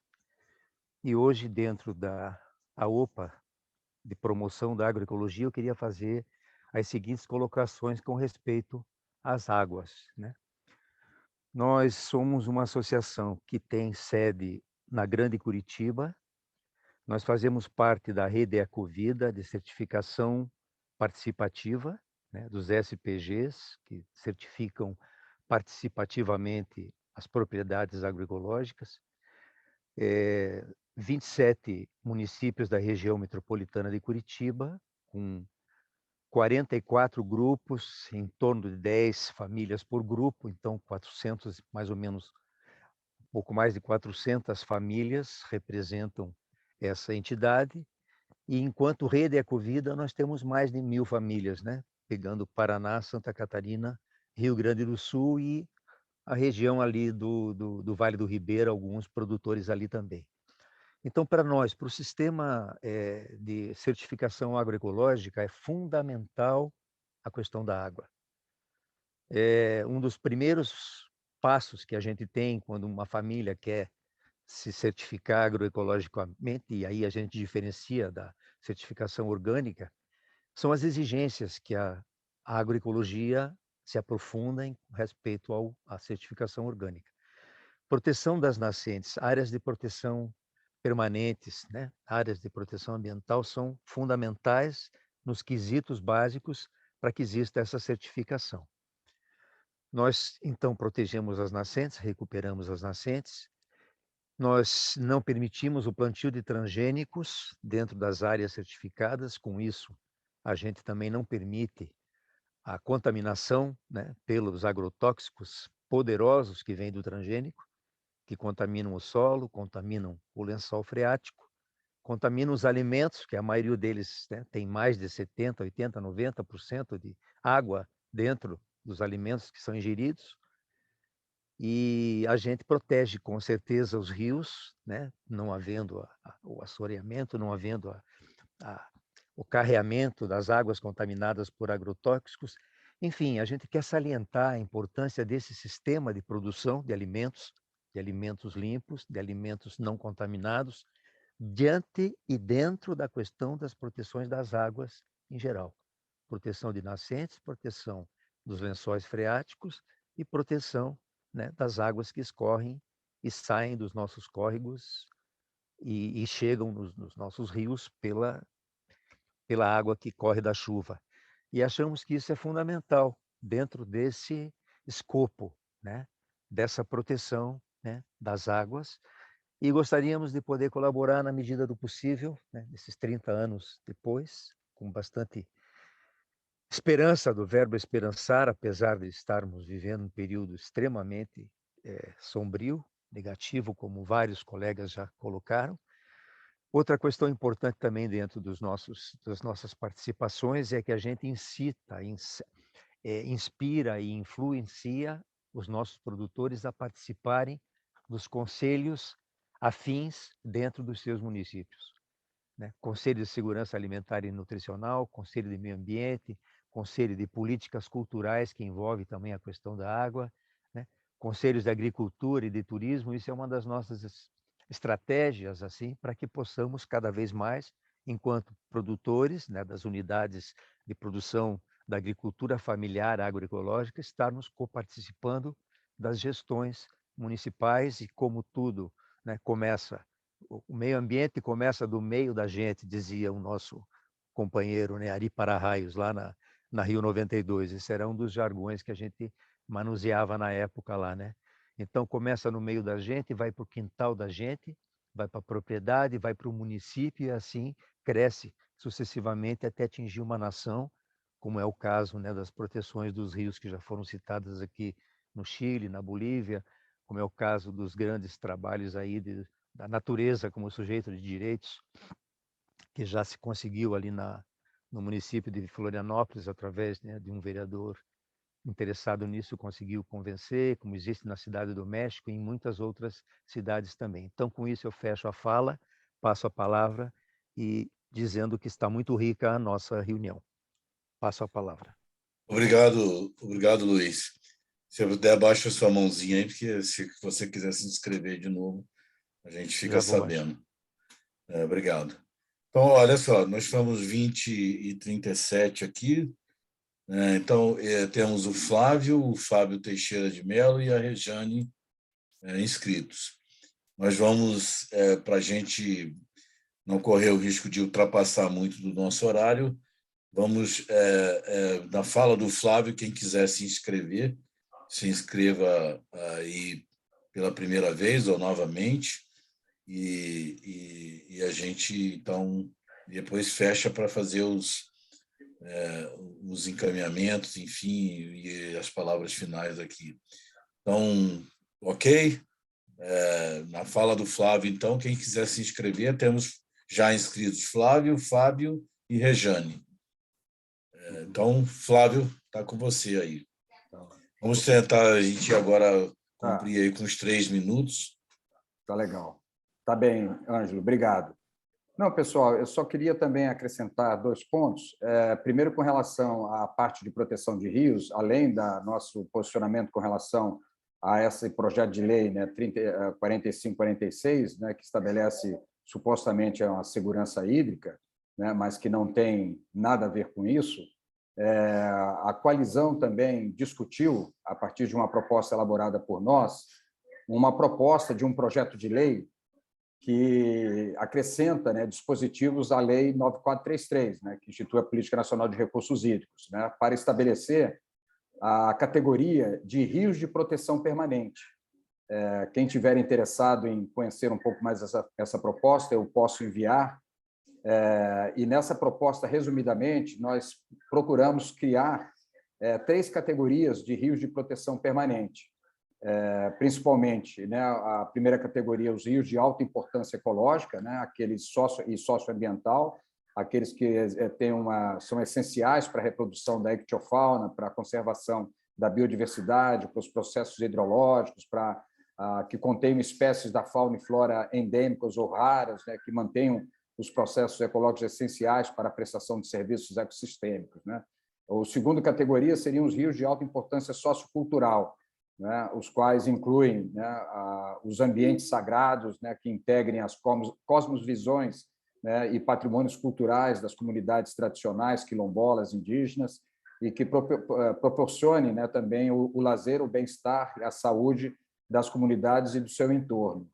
E a terceira categoria, os rios de alta importância socioeconômica, voltados para, essencialmente, as atividades de pesca artesanal, estudos, pesquisas científicas, essenciais para a segurança hídrica e alimentar das comunidades, e para a agricultura familiar de base de produção agroecológica, né? Assim como também para a atividade do turismo sustentável. Então, nós temos uma proposta, né? Ela discorre mais, mas, devido ao tempo, a gente não vai, né, se alongar, mas eu queria apenas colocar como uma das propostas também de encaminhamento, que pode ser um pouco radical, mas nós já há algum tempo estamos defendendo uma moratória sobre novas barragens hidrelétricas no país, né, como um passo essencial para a recuperação ambiental e socioeconômica justa e sustentável, né? Pode parecer radical, mas se nós olharmos, né, o que os outros países do mundo vêm fazendo, nós praticamente eles estão abandonando, né, a energia fruto de hidrelétricas por conta dos impactos que elas causam, né? A gente precisa tirar esse mito de que a energia hidrelétrica é limpa, né? Elas produzem gás metano, que é 86 vezes mais poluente, né, que contribui mais para o efeito estufa do que o gás carbônico, do que o dióxido de carbono. Então, além disso, elas causam os impactos nos fluxos, né, dos rios e nas comunidades que vivem, né, na região onde ela foi instalada, né? Vide Belo Monte e outras hidrelétricas que foram implantadas na Amazônia com resultados, em termos de geração de energia, muito pequenos, né? Mas, enfim, essa é uma ideia que eu coloco aqui mais como uma provocação, mas que a gente deveria pensar, né, numa moratória para as novas barragens hidrelétricas no país.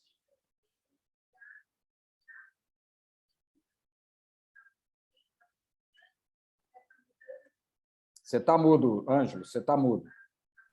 Continuaram sendo inscritos, obrigado, sendo inscritos o Fábio e a Rejane. Então, depois disso, a gente abre aí para os nossos encaminhamentos. Fábio, então, vai lá. Vou me apresentar rapidamente. Eu sou setor privado, eu tenho uma consultoria de gestão, eu trabalho com transformação de cultura, né? Tanto em empresas quanto em comunidades. Estou inserido em termos aí da nossa luta ambiental, estou inserido no contexto ali da Alta Mantiqueira, vamos dizer, Itatiaia, Agulhas Negras, Alagoa de Minas, Mirantão, né? Ou seja, sul de Minas, sul fluminense, um pedaço de São Paulo ali. É um ambiente onde tem bacias hidrográficas ali, a que eu estou inserido, principalmente, ela é a bacia hidrográfica do Paraíba do Sul, né? Então, Paraíba do Sul, Paraibuna, Rio Preto e as nascentes dessa região.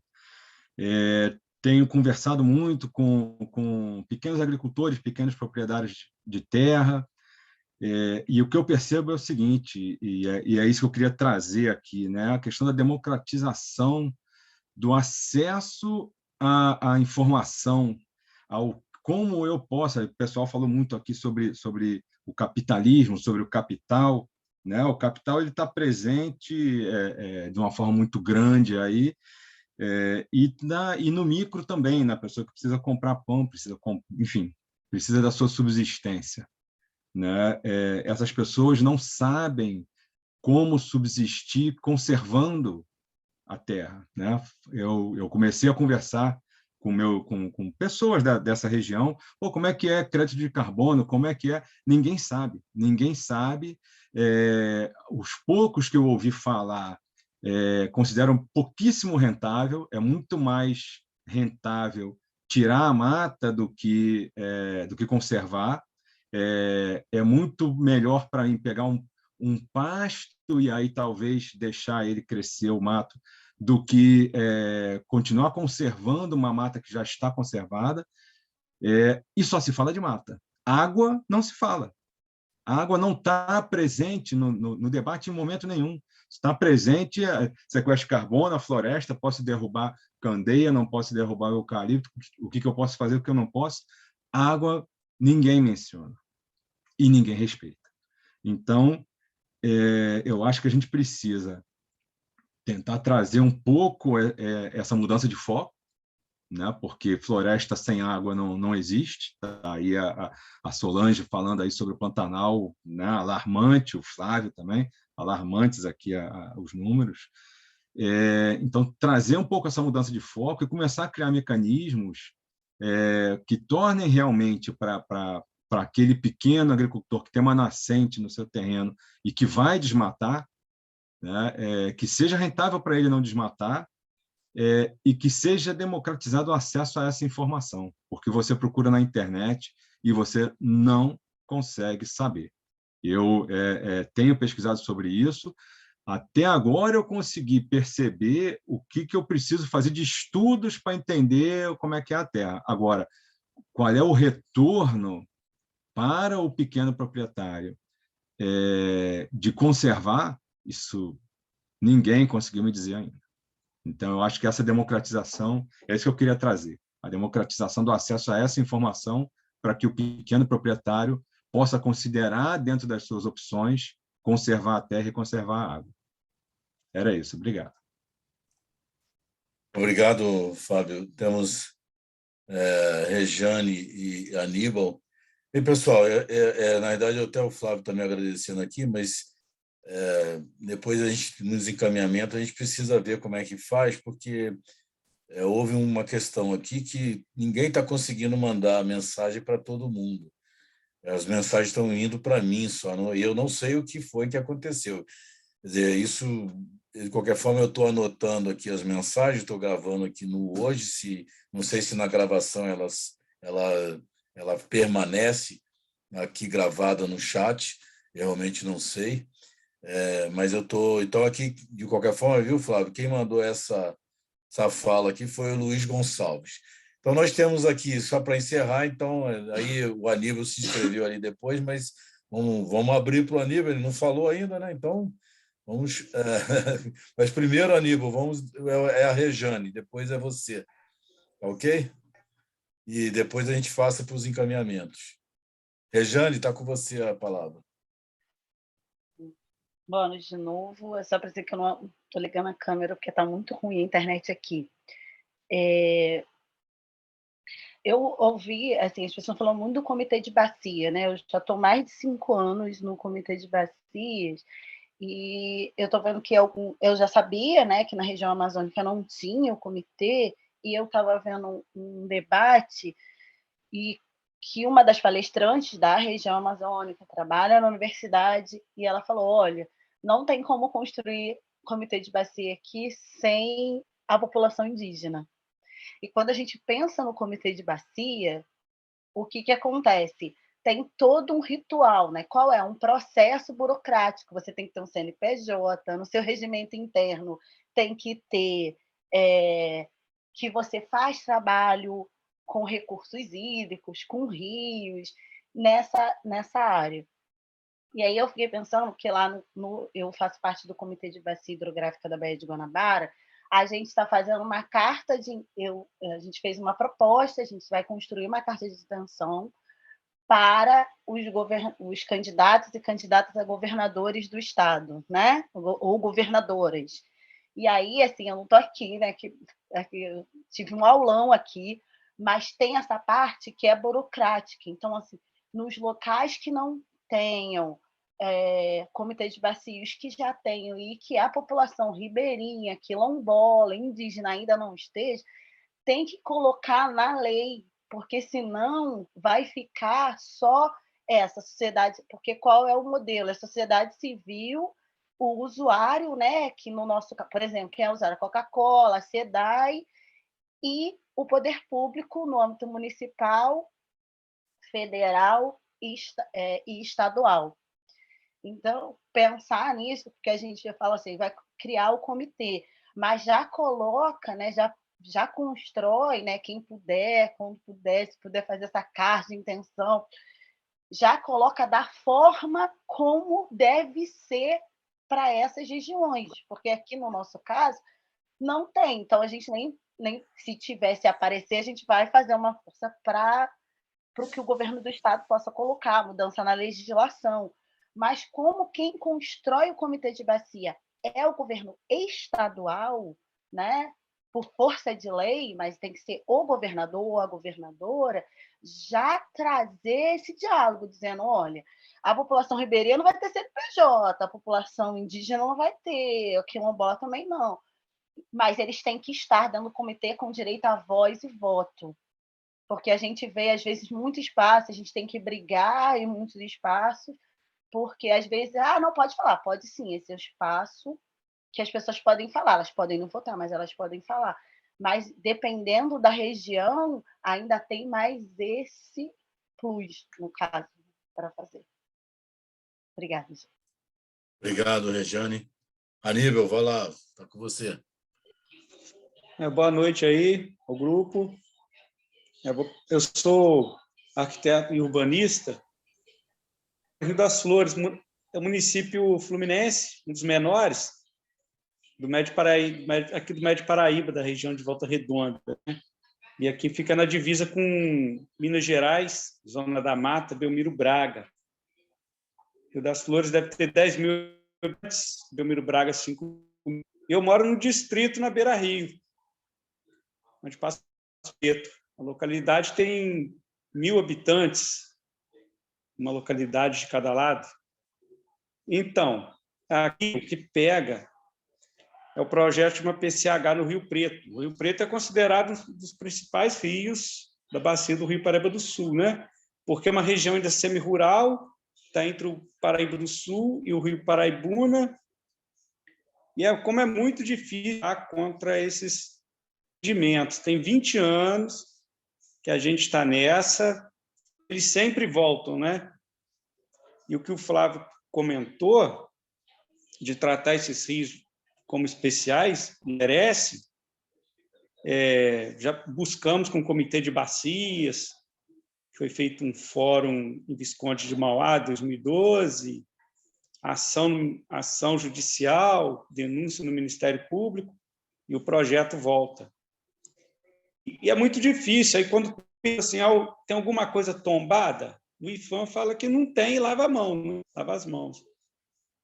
O licenciamento é pelo IBAMA, então é de suma importância esses rios terem essas classificações, porque a sociedade ela também fica segmentada, né? Fica nossa localidade aqui, tem um médio Rio Preto e tem um alto Rio Preto. E é difícil unir forças, aos poucos, eles vão picando os rios. Faz uma PCH no Rio Paraibuna, fala que não vai atingir, depois faz outra logo acima, já fizeram 3, tem uma 4, querem fazer essa daqui e querem subir nos rios. E tem mesmo rios que merecem, hoje em dia, uma proteção e o desenvolvimento da comunidade, da sociedade, porque, só para fechar, eu comecei isso porque é o rio que eu sempre morei, e quando eu fui na audiência pública em 2002, o empreendedor falou que o rio não tinha valor nenhum, não tinha corredeira, não tinha nada, né? E aí eu dei até mais o rio. E o que vale é esse EIA-RIMA que está lá no IBAMA até hoje. E o cara que atualiza. E ele tem dinheiro, que eu acho que é do BNDES, nem é dele. E a sociedade não tem. Vender camisa, fazer rifa, para conseguir um mínimo, né? Quando a prefeitura ajuda, tudo bem. Mas a gente tem essa luta grande aí, pelo Rio, né? Ele não tem nenhum barramento, não tem nenhuma indústria de grande porte, só tem localidades pequenas, e uma cidade muito pequena. É para deixar esse depoimento aí do que está acontecendo. A gente não sabe ainda quando vai terminar. A proposta é criar unidade de conservação na categoria monumento natural pelas prefeituras. É isso, obrigado. Obrigado, Aníbal. Nós temos que lembrar que cada trecho do rio, né, cada nascente do rio, nas áreas rurais, né, são importantes porque aí são essas nascentes, os menores rios, os rios menores que vão formando os rios médios e os rios médios formando os rios maiores. Quer dizer, é muito importante que cada cidade, né, a gente possa atuar, inclusive, talvez seja esse um dos mecanismos para a gente avançar, inclusive, nessa política de proteção dos rios, porque muito embora a gente sabe que na legislação brasileira não obriga os municípios a fazerem gestão das águas, mas só que como é que não faz gestão do uso do solo, e o uso do solo compromete muitas vezes a qualidade da água. Então, é importante pensar nisso. Eu creio que a gente tem vários elementos, eu acho que, assim, fechando, eu acho que a gente poderia incorporar essa ideia que a Rejane trouxe, inclusive, da carta, né? E talvez, Maurício, né, nós vamos ter em maio, né, a Cúpula dos Povos, mas que isso seja levado a todos os candidatos, enfim, né, essa carta da Cúpula dos Povos, com essas várias questões levantadas aqui. É muito importante que a gente lembre, gente, que os comitês de bacias, embora seja aprovado tenha que ter lá o decreto do governador, é a sociedade que se mobiliza para criar o comitê de bacia. Não é o inverso. Quer dizer, não é o poder público que diz para a gente aonde tem que ter comitê de bacia. Então, nós podemos mobilizar, né, e isso, é claro, eu estou dizendo, não é simples. Quando se trata, inclusive, da Amazônia, não é simples mesmo, né, pelo tamanho das bacias. Eu trabalhei no Acre e na elaboração do Plano Estadual de Recursos Hídricos. Não é simples mobilizar a sociedade, as comunidades ribeirinhas, mas, de qualquer forma, não é simples, mas pode e dá para acontecer. Só que a gente tem que sermos protagonistas dessa história, né? Cada vez mais no sentido de que a gente pode ter comitê de bacia, não ficar esperando o Estado. O Estado pode, muitas vezes, realmente, como o Maurício disse, né, não querer, mas não é o Estado, né? A Lei 9433 abre possibilidades para a gente, né, sermos protagonistas, mobilizarmos a sociedade na bacia para a gente construir um comitê de bacia.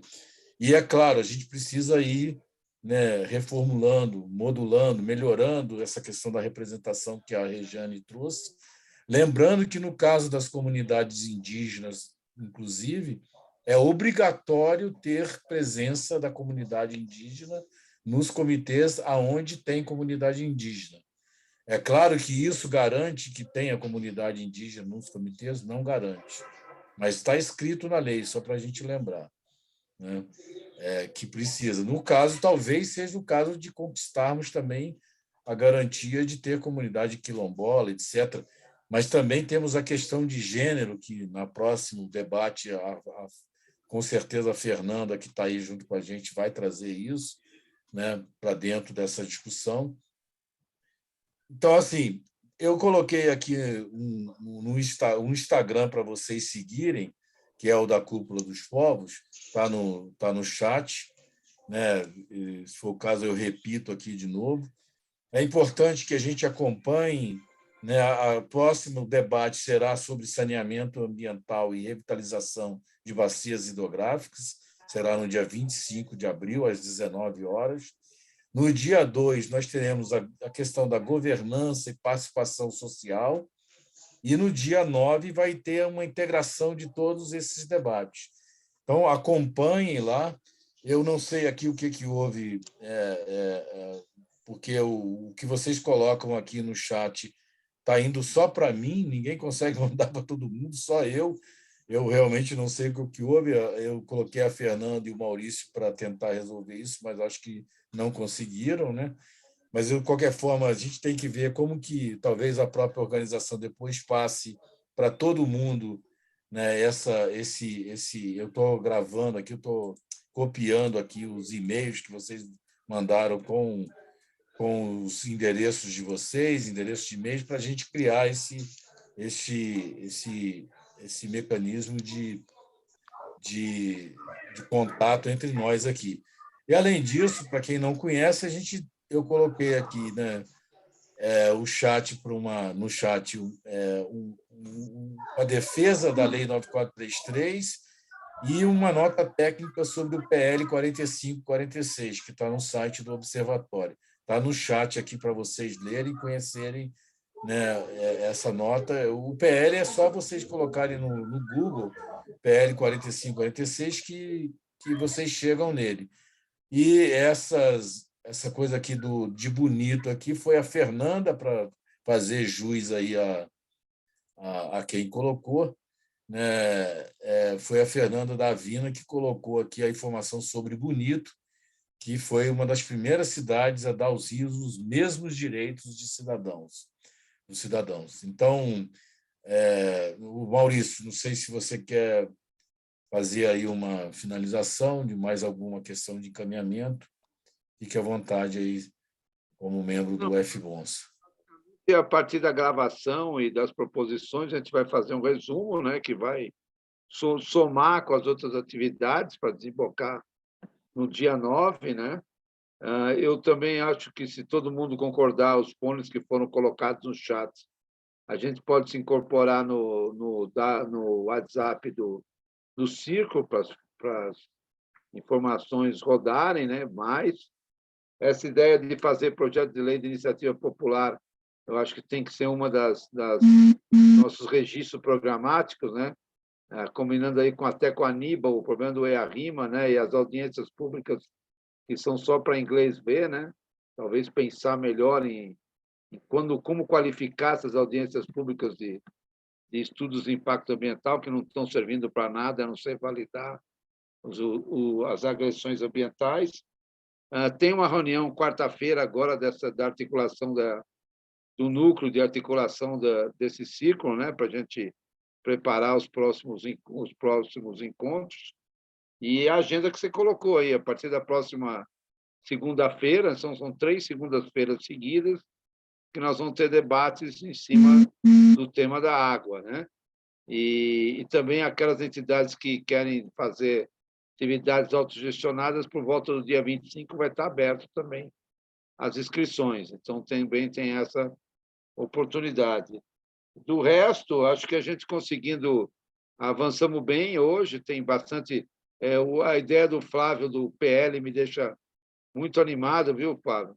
Acho que esse PL vai ser um ganho muito grande, tanto para melhorar a política nacional de gestão de recursos hídricos, como ter um PL específico para os rios, né? Nesses quase 30 anos aí, a gente viu que pouco avançou na proteção dos rios realmente, e, pelo contrário, né? Eles estão diminuindo o tamanho das APPs dos rios em áreas urbanas, né?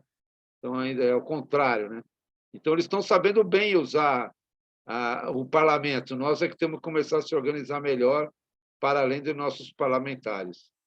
Bem, eu acho que basicamente é isso, né? Agradecer a participação de todo mundo, saudar a paciência de todo mundo, de ficar até as 9 horas numa segunda-feira, né, debatendo a água, mas é demonstração que nós somos compromissados com esse tema, e vamos tentar também pensar que tipo de aliança e articulação a gente garante na cúpula para que a gente continue somando para além da cúpula, fazer o enfrentamento ao retrocesso hidroambiental. Basicamente é isso. Será muito importante isso que você falou, viu, Maurício?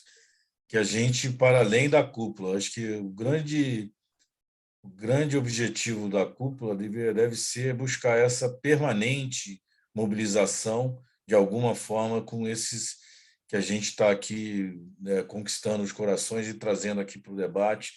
E é muito importante contar com vocês para ajudar a divulgar. Então, por isso, seguir lá o SOS Cúpula dos Povos, né, no Instagram, que tem lá todas as agendas, os cards de divulgação dos debates, de todos, inclusive não só relacionado à água. É muito importante vocês estarem nos ajudando, trazendo mais pessoas, trazendo mais representantes de redes, de comunidades tradicionais, enfim.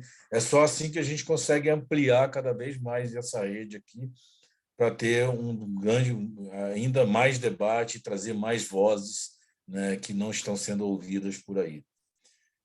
Me parece que é isso, e muito obrigado aí. Ok?